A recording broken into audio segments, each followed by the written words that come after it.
The brand new animated series of Star Trek Lower Decks has finally arrived, so let's take a look at the first episode. Hey everyone, my name is Captain Jack and welcome to Trek Central. Today the day has finally arrived. Star Trek Lower Decks has beamed down to us and we're super excited to finally check it out. The last Star Trek animated series we had was all the way back in 1973, so Lower Decks is a refreshing return to the genre of animation. A comedy series is also a new frontier for the Trek franchise, so we can't wait to see where it takes us. Before we warp in, if you are new around here then make sure to hit that subscribe button to never miss a video. We'll be here every week reviewing brand new episodes of Star Trek Lower Decks as they air. Also, on Sundays at 9 PM BST, catch us live on YouTube as we discuss the new episodes with special guests and answer your questions. Looking forward to seeing you there. Spoiler warning, we'll be discussing the first episode in full, so be warned there will be spoilers for Star Trek Lower Decks, Season 1, Episode 1. You have been warned. Alright, let's hit it and begin our journey into 23 weeks of Star Trek content. First, we have to talk about the opening of this brand new Trek series, which completely sets the tone of the show extremely well. Its music is very reminiscent of the Next Generation's opening theme, with a different twist while the visuals itself evoke more of a Voyager opening, of stars and glacial asteroids as the Cerritos glides by hitting said asteroids, in that comedy sort of way. One of the greatest things we've seen in the opening so far is a Romulan fleet of Desert warbirds fighting off a fleet of Borg cubes. My first thought upon seeing this if it's linked to Star Trek Picard and how the Romulans managed to get hold of a broken Borg cube, which would become known as the Artifact, but as we know the Artifact came about, it just further solidifies the Borg presence in Romulan space. The introduction clearly makes fun of the fact that the Cerritos is not the best ship around, as it loses power, hits an asteroid and almost fails everything. However, it does make sense and work at the same time, something I can get behind. Overall, the opening to Lower Decks is short and sweet, much like the episode itself, which takes me to my next point. I'm going to dive into the episode review now, but towards the end of this video review, I'll be talking about the animation quality and what I think of the comedy style of the series so far. So let's chat episode 1, named Second Contact. The first episode is written by series creator and showrunner Mike McCann and directed by Barry J. Kelly. Quickly, we're introduced to the main characters of the show, our 4 ensigns. Arriving on the ship for her first assignment is Ensign Devana Tendi, voiced by Noah Wells, the first Orion to enlist within Starfleet, which is quite an accomplishment considering how most Orions are in the piracy business. Ensign Brad Boimler, voiced by Jack Quaid, is a young ensign who's obsessed with following Starfleet regulations by the books, and hopefully climbing a rank ladder on board the starship, to where he hopefully sees a captain's chair in his future. We're also introduced to Ensign Beckett Marina, voiced by Tawny Newsome, who isn't as by the book or conventional as Ensign Boimler. She's first introduced us while drunk on Romulan whiskey and also swinging around a Klingon bat'leth, which she borrowed from someone apparently. Ensign Sam Rutherford is voiced by Eugene Cordero. He's an engineering ensign assigned to the ship. He's actually got a cybernetic implant which seems to act up over this episode, and is apparently Vulcan in origin, so not only does he have one robotic pointy ear, but the implant also sometimes suppresses his emotions, which is kind of a cool little detail, and I can guess this is going to come in handy later on. What is interesting is we instantly get to see the disparity between the senior staff of the ship and also the Lower Decks crew, with Tendi not only being referred to as Lower Decks, out of hand, but also told to keep moving. This is further reinforced when Tendi meets Ensign Boimler and Mariner, as they're fixing a replicator which seems to be only be able to create hot bananas. Not exactly the most exciting assignment around on the ship, but hey. Their job shown here, as well as other tasks throughout the first episode, further reinforces what the Lower Decks series is about. These are people doing the less important second contact missions, or while ships like the USS Enterprise are off doing the super exciting stuff like fighting a Borg and stopping galactic events. Mariner states how none of the senior crew actually matter or care about those in the lower decks, and we see that Mariner has previously been a higher rank, but something happened that caused her to get demoted by Starfleet. I very much get a Tom Paris vibe from Mariner, complaining that Starfleet doesn't allow free thinking. Over the course of the series, I expect we'll learn more about why she was demoted from whatever rank she previously was. Finally, we also get our first look at the schematic of the Cerritos, which finally answers a common fan question ever since the new type of ship was revealed. How do people move between the saucer section of a ship and the secondary hull? Well, there are turbolifts going through the struts of the ships.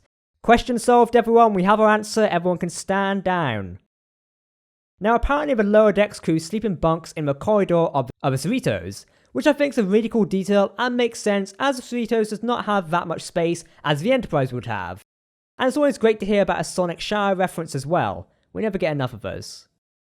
So the trio make their way to the holodeck, which gives us our first direct mention of a Katean Ops, a room on some Starfleet ships which uses dolphins to assist in navigation. Yes, you did hear that right. This has been seen in the Next Generation schematics of the ship, but never outright mentioned in an episode. For more small Easter eggs like this, look out for our Easter egg video on episode 1 of Lower Decks, which will cover all of the many Easter eggs we were able to find in this episode. I'm looking forward to reading that one, it's going to be hilarious.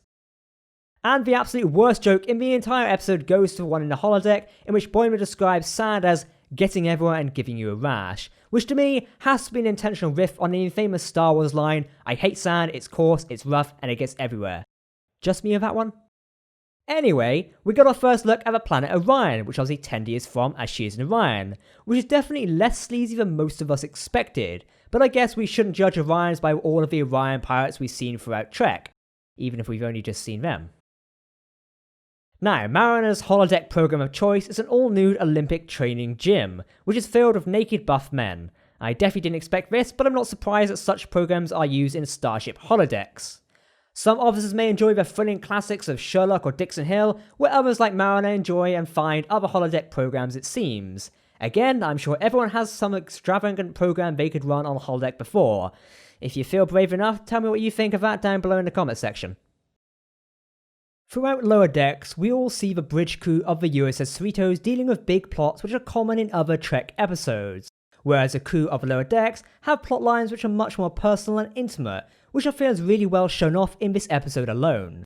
We of course see First Officer Commander Jack Ransom, voiced by Jerry O'Connell, continuing second contact with the Galadorians and getting bitten by an insect which will become the main plot of the starship, while the Lower Decks plot is Ensign Boimler being given a mission to follow Mariner and check to see if she does anything bad. Through this we're introduced to the captain of the starship, Carol Freeman, voiced by Dawn Lewis. A very cool little detail while Boimler is being given the mission is that the captain of the ship has a Californian state flag in her ready room, which makes sense as the Cerritos is a Californian class ship. Due to the fact it is tattered, it seems the state of California might not have survived World War III, or it's just a really bad flag. I don't know, anything's possible with this series. On the ground, Boimler and Mariner get into trouble as Mariner steals an Argo buggy, which is great to see back as we've not seen them in quite some time. She goes to sell agricultural supplies to some of the farmers who can't wait for Federation bureaucracy to get them their supplies, but Boimler mistakes his transaction for Mariner selling Federation weapons. Now they accidentally let out a farm animal, which happens to be some sort of giant spider, which chases them into the forest where we learn about Mariner. She is much more experienced than Ensign Boimler, having served on 5 starships and previously being involved in the planet's first contact mission aboard the USS Quito.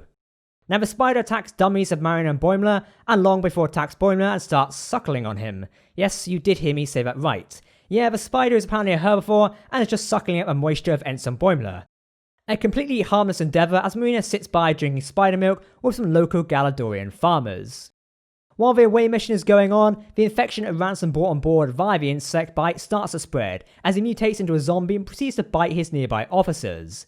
This happens during Ensign Rutherford and Barnes' date in the bar of the Cerritos, as they proceed to fight to the transporter room where survivors are meeting up. They even form a spacewalk with EVA suits, similar to what we see in the movie Star Trek First Contact, which is apt as this episode is called Second Contact.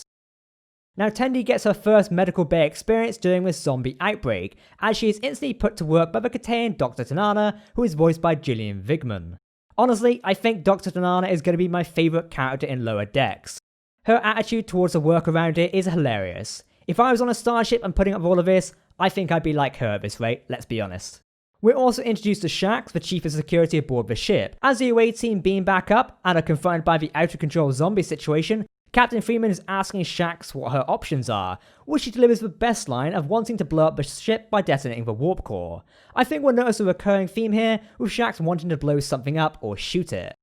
Now Shax has been described by Fred Tatasciore, his voice actor, as a man who shoots first and asks questions later, which probably served him well as he is a Bajoran resistance fighter, but not so well on a Federation starship.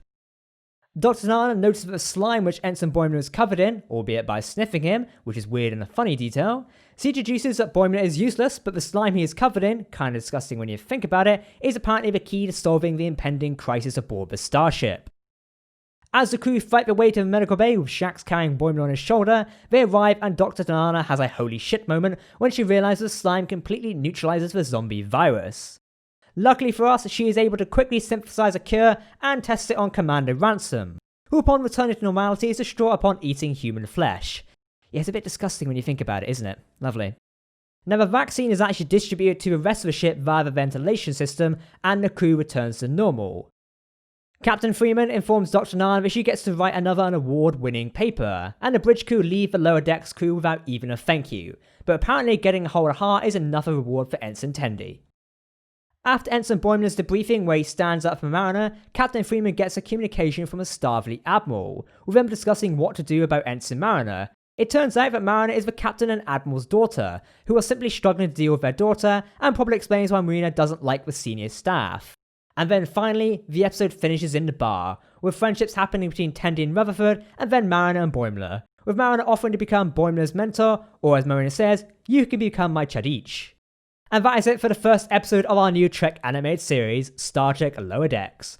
We've talked about what's happened, but what do we think of the first episode? Let's talk about the comedy and animation style of the series so far. First off, when reviewing this episode, we need to talk about the comedy hit, which is a weird thing to say in a Star Trek review, because we've never really had a comedy series before. But does its comedy for a Star Trek show work? And I have to say, it definitely works. It's incredibly enhanced by Star Trek and the history of the Star Trek franchise, but the jokes are never aimed at the franchise itself, they just simply work alongside the material, which I'm sure is good news for those of you who had concerns about the series when it first came about. I found myself impressed by the many scenes designed to be funny, but also finding the one-off lines by some characters would drop as kinda hilarious, as that's my comedy style. I should really take a moment to explain that what I might find funny, you might not, and vice versa. While I was talking to the Trek Central team about episode 1 of Star Trek Lower Decks, it's clear to me that everyone has their own taste when it comes to comedy content. Myself, I'm not gonna laugh at every joke, but I love offhanded one-liners that almost go unnoticed. Whereas others on the team may find the more obvious jokes hilarious. It really comes down to personal preference at the end of the day. If anything, this is a reason you should watch the show for yourself, as you might find yourself enjoying it more than you think. Comedy in Star Trek is a delicate thing to handle. As mentioned before, a lot of us were originally concerned that Lower Decks would be making fun of Star Trek in a not so cool way. Luckily, that is not the case, as the series' story and plot is flowing nicely with the comedy at hand. You can easily tell by watching episode 1 alone that series creator and writer Mike McCann is a massive Star Trek The Next Generation fan and wanted to respect the shows before and after Lower Decks. Okay, let's talk about the animation. The animation and art style of this episode are on point, and credit has to be given to the animation studio, Titmouse, for getting the look which screams Star Trek and yet still works for the comedy of this series. The characters, sets and ships all move very well on our screens. The animation quality is also fantastic, so displaying what the story is about is great. While yes, some have described it as simplistic, I would not agree. Yes, the design is rather basic, however if you look further you'll see plenty of detail on nearly everything and anything. The running time stood out to me. Typically we're used to 45-minute episodes of Treks, or in the modern case, sometimes nearly an hour, so having a much shorter episode is a pleasant surprise as it works with the content we have. The episode feels nicely put together, not too short, but not dragged out for the sake of making it longer either, something I can get behind and respect. As I previously mentioned, this is the first Star Trek animation series since 1973, so it had a lot to live up to. I think we'll still need to see a few more episodes and the whole season 1 to really make up our mind on Star Trek Lower Decks so far, and whether the animation works as a suitable outlet for Star Trek content, but so far, I'm impressed with the content we're getting. I'll be honest, I wasn't the first person to be super excited for Lower Decks originally, as I'm more interested in the hard-hitting, dramatic stories of a live-action series. However, Lower Decks has blown me away with its quality and attention to detail. The best way to describe the series so far is a love letter to Star Trek The Next Generation. Mike McCann really knows his Trek, even as much as when he can quote Jean-Luc Picard during an interview and not notice he's doing it. Rounding off this review, Lower Decks is certainly making its mark on the Star Trek fandom. I really want to know your thoughts on episode 1 and our first introduction to the series, so make sure to drop your comments down below in the comment section, or tweet us your thoughts. We've got another 9 episodes of Star Trek Lower Decks, taking us through our 23 weeks of Star Trek content. But that's not all. Season 2 of the series has already been ordered and is apparently in production, so it won't be too long before we'll be seeing that. If the quality of the first episode carries on throughout the series, I'm very excited to see what's out there. Now, it has been teased and confirmed that legendary Star Trek characters may be making some cameos in the first season of the series, so we need to keep an eye out for those when they show up. I think we'll also need to start guessing who. The obvious is Captain Picard, but maybe someone from Voyager or Deep Space Nine. We've not seen anyone from there lately, so it would be a refreshing surprise for all of us. Remember, if you want to watch Star Trek Lower Decks, then you can do so via CBS All Access if you're in the United States, or via CTV Sci-Fi/Crave if you're located in Canada. Sadly, there is still no news on an international streaming deal for the series, which is disappointing if I'm going to be honest. Showrunner Mike McCann has revealed that due to the COVID-19 pandemic, the series was brought forward by 2 months, so it's possible that a deal is in progress and therefore the series could end up on Amazon Prime Video or Netflix in the next month or 2. Either way, some more communication from CBS around the subject would be great for international fans who are currently waiting on the new series. That's it for our first review of Star Trek Lower Decks. Episode 1 was certainly a blast into a brand new, vibrant Star Trek series. We'll be back each Thursday with a brand new review on the latest episode, so keep an eye out for more. Also, we'll be live on YouTube every Sunday at 9 PM BST with special guests to talk about the latest episode and our thoughts on the series so far. If you're looking forward to keeping up to date with the latest Star Trek news and more, then be sure to hit that subscribe button to never miss a video. You can also follow us on social media for daily updates on the Trek universe, or join our community Discord server to chat with like-minded Trekkies about the shows you love. Alright, that's everything for today. Thanks for watching, I've been Captain Jack, and I'll see you next time. Live long and prosper, my friends.